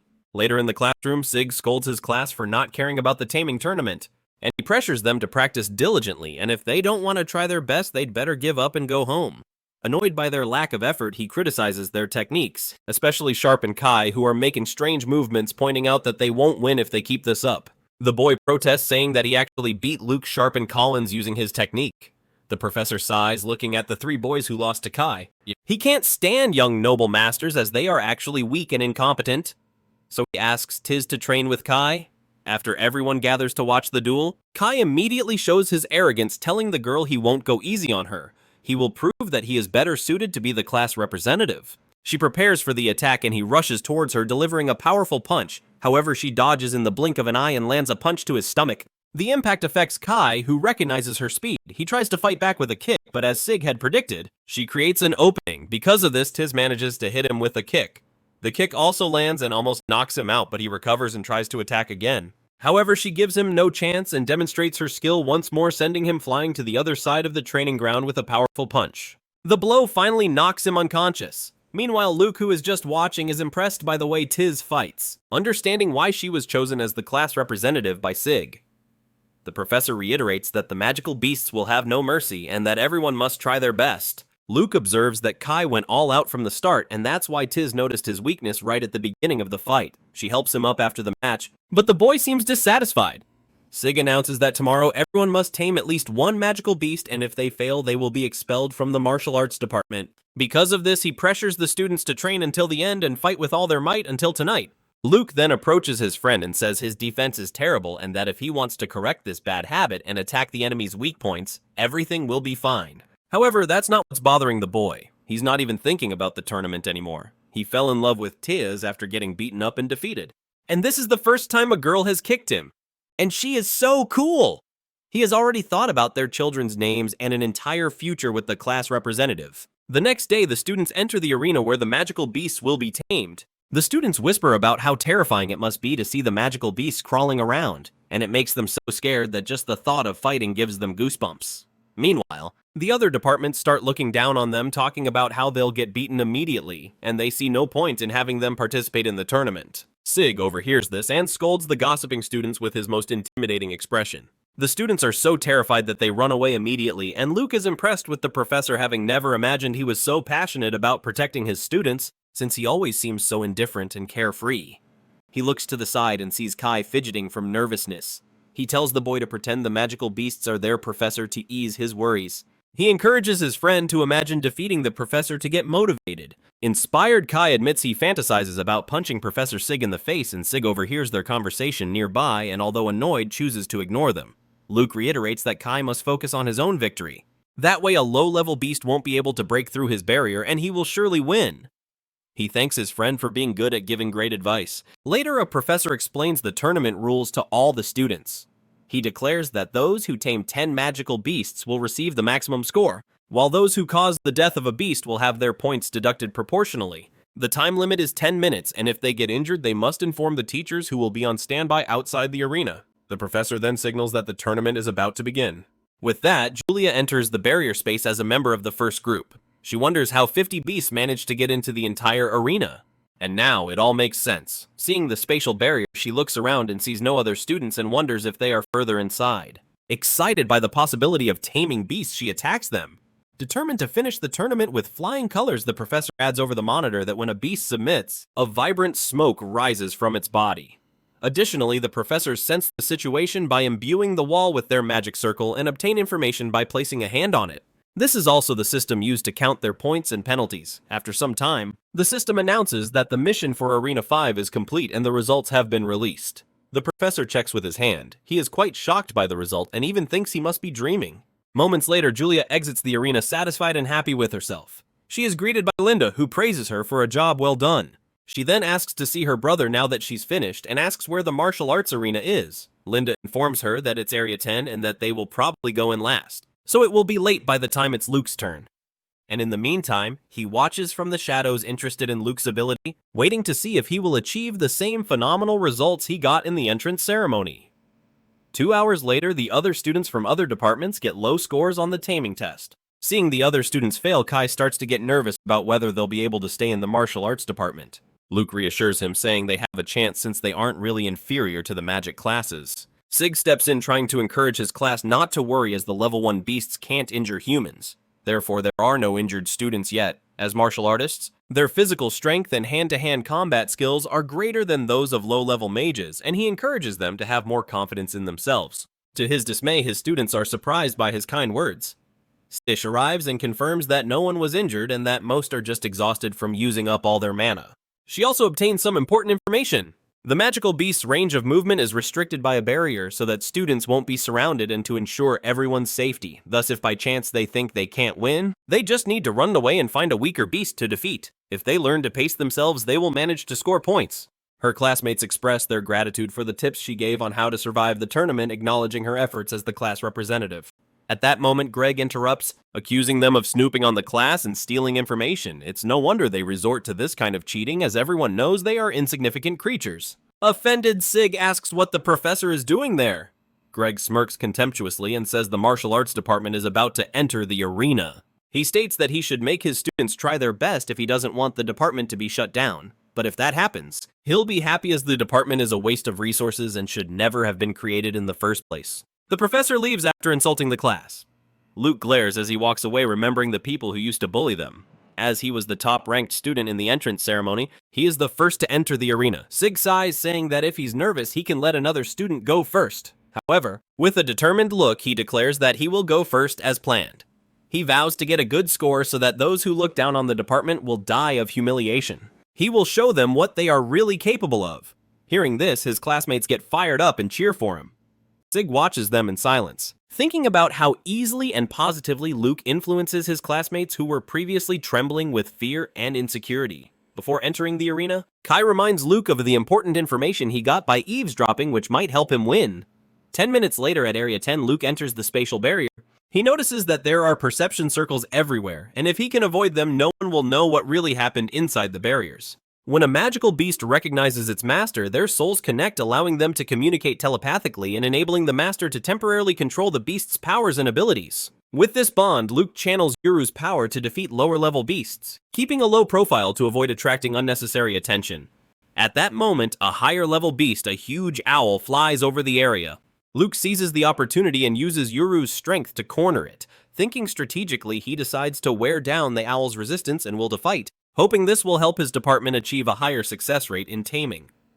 He lightly injures the owl and plans to use it to intimidate the remaining lower-level beasts. He is grateful that Yuru's abilities are proving useful and that the creature submitted so easily. However, until he tames all the beasts inside the barrier, he needs to ensure the potion's effects don't leak out. He then sets off again in search of more beasts and helps his classmates by lending them the advantage of Yuru's power. Meanwhile, outside the arena, Julia waits patiently for her brother, confident that he will score high even though half the time has already passed and his scoreboard still shows 0. Greg, on the other hand, is convinced that his doubts about the martial arts department were correct. Upon seeing Luke's score, he declares that the department's defeat is inevitable. Hearing the sarcastic comments from other students, Julia defends her brother, stating that he is extraordinary, regardless of whether he can use magic or not. Filled with contempt, Greg scoffs at the idea that a student from the elite class would defend the martial arts department. Just as Linda did, he mocks them, saying the results will speak for themselves. At that moment, the system announces that Luke has earned his first point. To the surprise of the professors, Kai and Tish celebrate, relieved that their classmate has finally scored. At least now he isn't at risk of being expelled from the department. Greg laughs sarcastically, pointing out how low their standards must be to celebrate a single point, when the highest score in the class is 5. Moments later, the professor in charge of the scores announces that Luke's points suddenly jump to 5, tying the score of Greg's top student. The revelation humbles Greg, who can't believe it. Inside the barrier, Luke has finished intimidating the beasts. Ensuring his classmates will have an easier time scoring later, the only thing left for him is to secure a perfect score and leave the arena. With calm and precision, he begins taming each of the weakened beasts one by one, quickly racking up points to everyone's amazement. Luke reaches 10 points, the maximum score, leaving Julia beaming with pride and excitement. The entire school is impressed with the martial arts department's perfect score in the tournament. Julia happily greets her brother, who has just returned from the spatial barrier. The humiliated Greg refuses to believe that a freshman can tame magical beasts, especially someone from the martial arts department. He then confronts Sig and asks if he hired an imposter to pose as his student. Sig denies using such a low and dirty strategy. Witnessing this, the proctor is offended by what he said and denies being a corrupt supervisor who would accept bribes and tolerate cheating. Greg purses his lips in anger. He thinks carefully before causing another commotion, as making enemies with high-ranking proctors would be bad. He backs down and explains that he finds the incident suspicious, especially after Luke also got a perfect score on the entrance exam, even with the dummy suddenly breaking. To dispel his suspicions, the proctor suggests they investigate the barrier space. Kai intervenes, saying that the professor simply can't accept that they were defeated by the martial arts department and got a perfect score on top of that. Luke reassures his friend and tells him to let them investigate, as he has nothing to hide. 10 minutes later, the proctors open the spatial barrier and the creatures try to escape by forcing their way out. They check the creatures and conclude that they are not weakened to the point of needing to be relocated. The two proctors discuss the result and carefully evaluate if Luke really cheated to get a perfect score. The first proctor admits he found nothing suspicious, but he's sure something must have disturbed the magical creatures. The second proctor agrees with his initial conclusions and suggests they send the 10 magical creatures for a detailed inspection and that the tournament continue. After agreeing on how they will conduct the investigation, they announce that no problems were found in the inspection results and resume the tournament for the next students. Meanwhile, Luke finds it interesting that even though they admit there was no cheating, they still doubt his abilities and are therefore continuing to investigate the result. His eyes then fix on Titch, and he thinks that the tournament is about to get more interesting because of her. Tick advances towards the arena, determined to get a perfect score as well, refusing to lose to Luke. Inside the barrier, she immediately comes face to face with a high-level white wolf beast. She tries to devise a strategy and plans to make it surrender in 30 seconds. If she can't, she will simply head for the gate. She charges at the powerful beast with all her strength. On the other hand, the magical beast recognizes that the girl is of the same kind as the boy who had attacked them earlier. The creature then cringes in fear as her fist approaches its face, afraid of getting hurt again. It surrenders immediately, much to Titch's confusion. Finding it strange, she wonders if it's just a coincidence or if this means the martial arts department isn't so weak after all. She continues to attack more magical beasts, making them surrender immediately with her prowess and continuously accumulating points. Meanwhile, her classmates in the arena cheer for her. She successively defeats different types of magical beasts, making them surrender regardless of their level. In the end, she also reaches 10 points just like Luke, but faster than him. Unable to believe the result, the proctor orders his subordinate to send the beast defeated by Titch for inspection.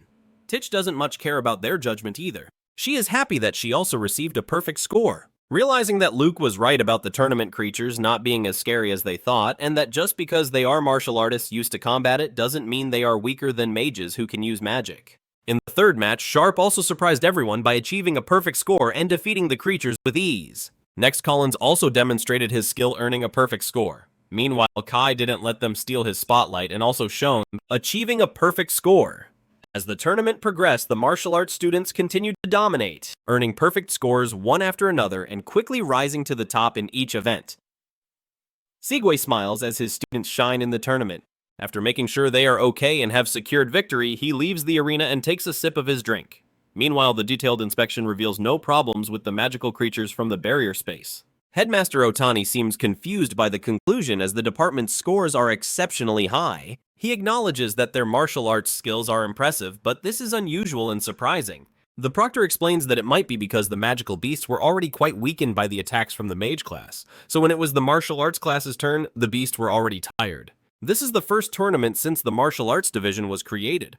The martial arts students fighting the beasts up close must have scared them even more. With that, Otani decides that starting next year the martial arts division will compete first and agrees that the current scores will stand. Greg steps in and expresses his disappointment with the decision.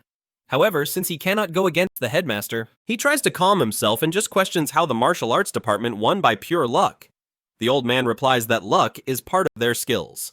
He reiterates that it's not the students' fault and that they can't just discard their scores, they abide by the headmaster's final decision and go to announce the results while Greg seethes with silent rage. He looks at Sig with contempt and swears the man will pay for humiliating him. He just can't share the details yet, but it's not something that could harm the school's image. Then he silently ponders that he will continue to watch Luke and pretend not to know his abilities if that's what the boy wants. After the tournament, the boys return to the dormitory. Kai is beaming for having gotten a perfect score and is eager to tell his father about his victory. He then remarks that taming magic beasts isn't as hard as everyone said. Collins comments that maybe they've just gotten stronger after all the training. Luke agrees and is secretly happy that no one realized he was responsible for the class's perfect scores. Kai then asks where they're going to spend the 20 bonus points they earned for placing first in the tournament. Sharp replies that he's going to save them after all he still owes his friend a dinner. Collins tells him to use the points for emergencies, but Kai chimes in suggesting that buying high-quality materials for next month's combat training is the best option. Luke is surprised to hear this as he had no idea there would be combat training. Kai explains that they will fight against illusions of the beasts that live inside Allen Academy. Although there's no real danger, they'll get an intense real-world combat experience learning to fight against different types of beasts. However, only the top 100 students can participate in the training.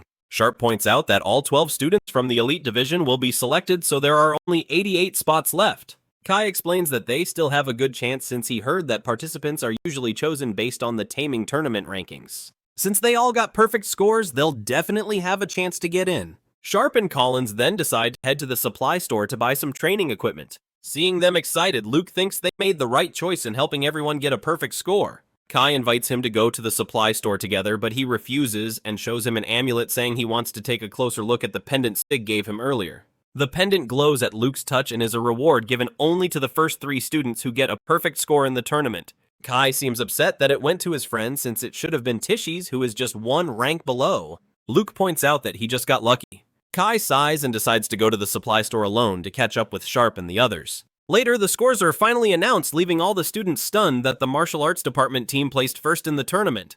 Greg's student Araya is furious with the results. They had always been the top rankers and had achieved good results for 3 consecutive years, therefore deserving the chance to join the elite department. She can't accept the fact that all her father's efforts were in vain and it's all the martial arts department's fault. A newly arrived loser student also doesn't accept the results and throws a magic knife at the monitor with disgust on his face. Realizing the desperate situation they're in, Collins offers his extra points to the mages, but Rila attacks them with her magic, injuring them even more. She says they don't need points, especially from losers like them, although weakened by the poison. Sharp asks why they're being attacked for no reason. The girl mercilessly steps on his hand and demands they crawl back to their department in that deplorable state, and tell everyone in the room that their lives are worth less than insects. Hours later, Luke and Kai are looking for their missing roommates. The two often run late because of their part-time jobs, but never this late. Besides, Luke feels uneasy about the situation. And to make matters worse, it's the first time he's smelled such a strong scent of blood on this very path. He then sees the trail ahead and follows it frantically. Kai runs after him, confused by the sudden agitation. They stop when they see their 2 friends Sharp and Collins unconscious from their severe injuries. Luke approaches them and suspects it was Greg's students who hurt his friends, in his weakened state. Collins tells him it was Rila who cut his meridians, making Luke tremble with rage. He tries to calm Kai down, assuring him that their friends are still alive and just lost consciousness from their injuries. He asks Kai to look for medicine while he stops the bleeding. Kai runs off in a panic to get the medicine while Luke stays to assess his 2 friends. He discovers that they are both under a curse and all the bones in their bodies have been broken by a bone-crushing magic used by black market assassins. Seeing the 2 in so much pain, he can't help but feel an inexplicable rage. Clearly, the people who did this to them weren't just giving a warning, but intended to murder them by inflicting such cruel spells. Seeing them writhing in pain, Luke vows to avenge them. Kai arrives with Titch, who is shocked to learn that Sharp and Collins were attacked. Luke tells her that the students' lives are no longer in danger, but they will need a few days of rest to recover. Kai thanks him for the quick and effective first aid, while also expressing his anger towards the students who hurt his friends. Angered, Titch vows to report the incident to the student council. However, Kai points out that the council isn't on their side as the teachers are also turning a blind eye. Completely enraged, Luke is determined to make them pay. Even Titch is shocked by his reaction as his usual gentle demeanor has vanished. The next day, they report the incident to the student council and Luke requests a duel with the students from Mr. Greg's class. The condition is that if they win, the students involved in the assault must apologize, and if they lose, they must offer an S-rank bonus to Mr. Greg's class. However, the student council president argues they have no proof that the students from Mr. Greg's class are guilty and says the S-rank bonus they won in the tournament is worthless, letting the pendant slip from his hand and fall to the floor. Since a duel is such an important event, they should bet a more valuable item. Insulted, Kai is ready to give him a piece of his mind, but Luke stops him and asks the president what an appropriate bet would be. The president ponders for a moment, carefully considering what they should put on the line. He then looks at them with a manipulative gaze and declares that the best bet would be the spot for combat training at the Allen Tower. The loser would permanently lose their spot. Confident that he would win, Luke agrees to the condition. After the bet is made, it's decided the duel will take place 2 days later, attracting the attention of all the students. The new students, displeased that the martial arts department had secured spots in the Allen Tower, supported Greg's class. Meanwhile, Greg went as far as to acknowledge the 3 students who attacked Sharp and Collins.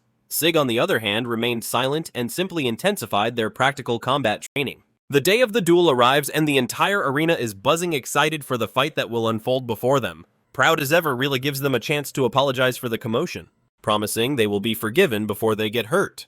Luke remarks that she doesn't yet know how the fight will end. Confident that they will defeat them, the students prepare to face off and finally get the signal to start the duel. Kai immediately advances toward Andre, and who then unleashes his ice magic technique. He is shocked when his opponent easily deflects his attack. As Kai prepares to fight back, he calmly closes the distance between him and his opponent, asking if that's all he's got. Andre adjusts his glasses, thinking that his enemy fell right into the trap without realizing it. It's too late when Kai realizes he stepped on a magic circle. The ice spreads quickly around his legs, freezing him in place. Andre bids him farewell, then launches his final attack. Kai is injured by the blow and his opponent laughs at his suffering, warning him to never provoke a mage. He is mocked even more as he remains trapped in the ice, powerless. Meanwhile, Ryla tries to provoke the opposing team, ridiculing them even further. She reiterates that they should give up and surrender now to avoid more humiliation. Luke turns to her and glares with a deathly stare that makes her flinch for a moment. Meanwhile, back in the battle, Kai recovers from the attack and shows a lava jelly in his hand. Ryla yells for her teammate to get away, but it's too late, as they are nearly blown away by a huge explosion in the arena. Andre can't believe the boy triggered the spell right in front of him, apparently no longer caring about his own life. As he is still distracted, he doesn't immediately notice that Kai is already behind him launching an attack. The boy pierces him, making him shudder. He can't believe a martial arts student is wielding a magical weapon. Upon seeing his burnt legs, the audience is impressed by Kai's determination to escape the ice prison and defeat his enemy. Tears start to stream down his face, thinking that Luke was right. As soon as he broke the spell, the opening would be his. Andre trembles from his injuries and tells Kai to surrender, since he is gravely injured. He casts another spell, but Kai unleashes another magical item he possesses with a mocking smile. He charges at his opponent, who is shocked by his insanity and determination during the duel. He continues to attack the ice mage, clearly having the upper hand now. Andre shouts for him to back off. However, Kai jumps inside his ice barrier and shatters it using only his brute force. He is hurled to the other side of the arena by the strong impact.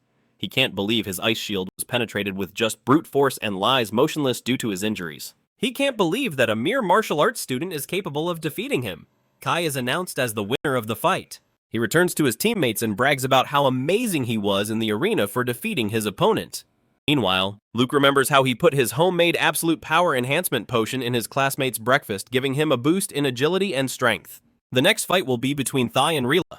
Rila still can't believe her teammate was defeated and insists that Andre simply let Kai off the hook because of his rich, noble background. T scoffs internally at her comment, thinking she is so proud, yet unable to accept such a clear defeat. At that moment, Rila launches a surprise attack. T manages to narrowly dodge it, but admits to herself that if she had been hit, she would be in pieces. Channeling another spell, her enemy points out how annoying the martial arts department is, always valuing honor and integrity when in reality it should be the results that matter. She casts another spell, commanding thorny and sturdy vines to immobilize T. However, the martial artist easily deflects the attack, sees an opening, and punches her in the stomach, catching her by surprise. She grabs her by the arms and says that martial artists have the need to protect what is important to them.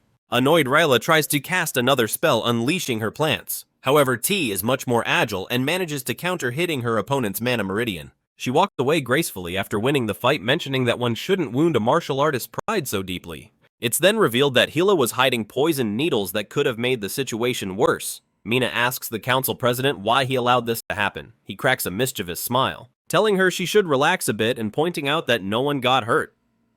Meanwhile, Greg watches the fight from the sidelines, completely humiliated by the results so far. They were supposed to reclaim the spots for entry into Allen Tower, but instead they're getting slaughtered. Watching Luke, Greg hopes he'll use a technique to win them this final duel.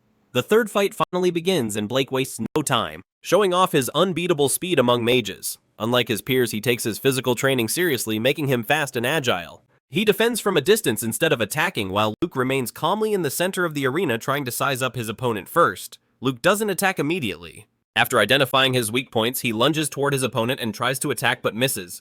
Blake is shaken. For a moment, he feels a terrifying presence coming from the martial artist.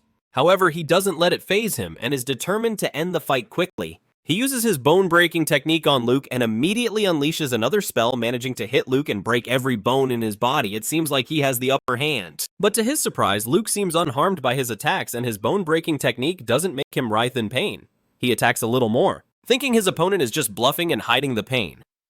When he unleashes his final attack, Luke grabs his arms and stares him down, declaring that now it's his turn to show off. With a stomp of Luke's foot, dust kicks up everywhere. Blake is confused about how a level 1 martial artist can do something like that. Luke threatens him, saying he can now do whatever he wants to him under the cover of the dust. Blake summons a magic sword, but Luke pins him to the ground and stabs him in the right arm with his own blade. I love it! Hey, you've watched this far and still haven't subscribed to the channel. What's up with that, man? You're slacking, huh? Come on, my dude, go subscribe. It'll make me super happy, you know? Making him scream in agony. Luke asks how it feels to be wounded by the same weapon he used on Collins and Sharp. Then he kicks Blake, who is sent flying across the ring like a football. Blake tries to use his mana, but he can't because Luke has blocked his mana channels. Luke is about to land a punch on his face, but Blake begs him to stop and surrenders before he can. Greg from the stands yells for Blake to keep fighting. Sig thinks Greg is a fool for not realizing how badly injured his student is. With the victory, Luke leaves the ring and goes to his friends. Tish warns Luke that Blake is right behind him and about to stab him. The moment Blake strikes, Luke leaps into the air and hits him right on the back of the neck. The blow makes Blake feel as if something inside his body is being ripped out. He then passes out from the hit. Luke tells him it's revenge for using his bone-breaking art on his friends. The referee announces Luke's total victory. Ara is shocked as she's the only one who realizes Luke used a rare technique that no martial artist has been able to replicate in 100 years. This makes her even more intrigued to find out who Luke really is. Later, the martial arts department is celebrating after the battle. Those who didn't participate in the duel feel like they can now take on any mage if challenged. Sig tries to tell them that what happened was just luck and that there's no reason to be proud, but his classmates are still confident. He says he's disappointed in their arrogance. He explains that the only reason the martial arts department won the taming tournament was because the beasts were extremely stressed from being attacked before they entered. He plants the idea in their heads that at that moment they just got lucky. The class tells the professor that they definitely won the duel with their own strength. Sig reminds them that only their 3 best students won the duel and that they shouldn't be proud, since they weren't the ones who won. He asks if they really think it's okay that they can't get revenge on their own if they are attacked, like Collins and Sharp. He says that if they accept that they will never get stronger. He leaves them with the message that with that mentality they'd be better off dropping out of the martial arts department. This leads the rest of the class to vow that they will get stronger. Luke thinks Sig was smart to share his wisdom. Linda finds Sig and says he's starting to sound like a real teacher. Sig replies that he doesn't want them to end up like him. Linda hands him Blake's medical file for the injury sustained in the duel and says the document shows his mana channels were damaged by what appears to be an ancient forbidden art called Meridian Crusher. Meanwhile, Blake is in the recovery room feeling depressed because he can no longer use magic. Blake's father goes to Allen Academy and storms into the principal's office to complain that his son will never be able to use magic again because of the duel. He demands that the culprit be severely punished and that the martial arts department be disbanded. Sig shows up and agrees that the culprit should be punished. He informs them that the magic used by Blake and his friends in the duel is the exact same one used to injure Sharp and Collins, making it clear that the three of them are responsible. He insists that the principal punish Blake and his friends harshly. Greg is frustrated because his students showed so much murderous intent during the duel, which made it even more obvious that they were the ones who injured the martial artists. Blake's father accuses Sig of changing the subject and says they should focus on how his son was hit with a forbidden art. Sig finds it unlikely that he was hit by the Meridian Crusher since no martial arts student would be able to handle such a technique. Blake's father has no choice but to think this way, as he can't imagine Luke, who is cursed by the gods, knowing such a forbidden art. Greg suggests they look for a high-level martial artist and insinuates to Sig's face that he is the culprit. Sig replies that he would have used the forbidden art on him a long time ago if he knew how. The principal asks Sig for a possible explanation if he doesn't believe it was Luke who used the forbidden art. He tells the principal that he asked Luke about it, but that Luke vehemently denied using the forbidden art. Instead, he offered an alternative theory about a rumor he heard that Blake paid a black market assassin a fortune to learn how to inflict pain. He believes the paid assassin must have feared that information would leak and used the duel to silence Blake. Blake's father is furious that they are even considering the rumor that his son has ties to the black market. Sig admits it's just speculation, but that it's a more plausible hypothesis than a rookie martial artist using an ancient forbidden art. He warns everyone to be on high alert for someone dangerous enough to know the forbidden art of the Meridian Crusher. Meanwhile, the old man is in the library with a lantern to light his way in the dark. There he finds the book on the Meridian Crusher. He notices there's no dust, which proves someone recently handled it. He examines the pages, looking at the drawings that show how to use the technique. He laughs as the hand gesture is the same one Luke used in the duel. Meanwhile, Luke is on the Magic Beast Mountain at the hot spring, where he pours a potion into the water where Sharp and Collins are asleep. The water glows after the potion is poured in. Collins's and Sharp's muscles slowly heal, but the process causes them pain. Luke hopes his friends will endure despite the pain. He declares that martial artists can use healing arts just like mages. A few days later, Luke and Julia's parents arrive in Dew City. Kat looks at her surroundings and feels nostalgic as nothing has changed. H notices that just being there makes his wife uncomfortable. Kat reassures him that she's fine. A man arrives at the entrance to greet them. Kat is happy to see that it's her younger brother, San. 17 years ago, the Beastmen tribes went to war with the Empire. After 3 days of fighting on the Imperial border, the Human and Beastmen armies suffered heavy casualties. It was on the battlefield that the Mage Cat and the then-young commander of H's Night Order met. They fell in love instantly and vowed to spend their lives together. Duke Miranda Cat's father was against the marriage and cut all ties with his daughter. San was a child at the time and was sad that his sister had to leave. The two siblings talk about their children while H follows them. Kat is happy to learn from her little brother that their father acknowledges Julia's existence. San asks her to come to the family estate, since deep down their father really wants to see her. However, he adds that she can only come to the estate if she's alone. Kat feels bad for her husband, but H says it's okay and that he needs to leave anyway. He assures his wife that he's happy she can go back home, even if it means he won't be going with her. Kat watches as he leaves. San thinks about how admirable H is for swallowing his pride and secretly asking for help to reunite Kat. San laments that their father still hasn't forgiven Kat for marrying a martial artist. He hopes someone will appear who can change the way the world views martial arts. Elsewhere, Luke has just sneezed. He's with Julia and Kai in the banquet hall having lunch. Julia teases Kai for buying food for someone. For a change, Kai defends himself, saying that Collins and Sharp actually owed him one and were supposed to treat him to a meal once they recovered. Luke says he thinks he's just being kind. Others in the banquet hall comment on how lucky Luke was to win the duel. Julia overhears the conversation, so she goes over to their table and startles them. Kai and Luke don't realize that Julia is behind them. This causes the disrespectful students to beg for forgiveness. Julia returns to her brother. Luke notices she's wearing a new hair clip. Then Julia explains that Ara gave it to her as a gift from the Miranda family. Luke isn't surprised that the Miranda family wants to win over a magic prodigy. He asks her to get along with Ara for their mother's sake. Speaking of their mom, Luke reminds Julia that she needs to write a letter to her telling her that she has become a class representative. Mina approaches Julia and congratulates her on the election. She praises her, saying she believes Julia will be a pillar of the school one day. Ara happens to pass by just as this conversation is taking place. She leaves the banquet hall in a bad mood. Ara remembers when her homeroom teacher told her that, although she had skills that rivaled Julia's, Julia was still superior to her in almost every aspect. She had asked Ara to understand that this was why Julia was better suited than her for the position of class representative. In the present, this makes Ara want to prove to her teacher that she has what it takes to be the class representative. Julia sees that Ara looks very angry. She worries that Ara isn't eating properly and plans to buy her lunch on the way back. Mina asks Julia if she's close with Ara. The girl happily replies that she is, because they are roommates and she admires her incredible mental magic. Mina realizes it's time to get serious and activates a magic barrier around their table. Luke recognizes it as a silent magic circle that prevents sound from leaking out. He asks if Mina came to them for more than just small talk. Mina is worried that Luke is suspicious of her but feels that everything will be fine as long as Julia adores her. Mina tells them about the mountain range of beasts behind the academy and how there seems to be a strange change in the ecosystem since the number of low-level magic beasts has drastically decreased. As she tells them this, Luke is breaking out in a cold sweat.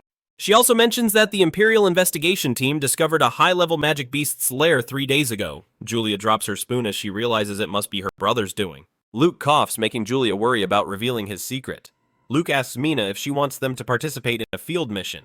Mina informs them that the difficulty level is no points, leaving the siblings speechless. Luke agrees to the mission immediately. Meanwhile, at the Miranda estate, Duke Miranda is having dinner in the dining hall with his children, but the atmosphere is silent and awkward. San is the most uncomfortable of all and is thinking about how his father is making Kat stay in the guest room even though her old room is available. He also notices that Kat hasn't taken a single bite. Suddenly, the Duke addresses Kat and says he is willing to acknowledge Julia as his granddaughter. Kat is overjoyed, thanks her father, and boasts about how Luke is also skilled in martial arts. The Duke says he doesn't care about him as the Miranda family only seeks those talented enough to become renowned archmages. Suddenly, Katiss's martial expression didn't change. A servant enters to inform the Duke that the investigation team sent to the Magical Beast Mountain Range has new information. Both KF and Science ask why they are investigating the Magical Beast Mountain Range. The Duke examines the report and discovers that a new region has been found beneath the mountains, and KF asks if the children from Allen Academy are in danger. The Duke replies that the Academy is not in danger as long as the teachers and his subordinates are there. He orders KF to wait until the matter is resolved before seeing his children.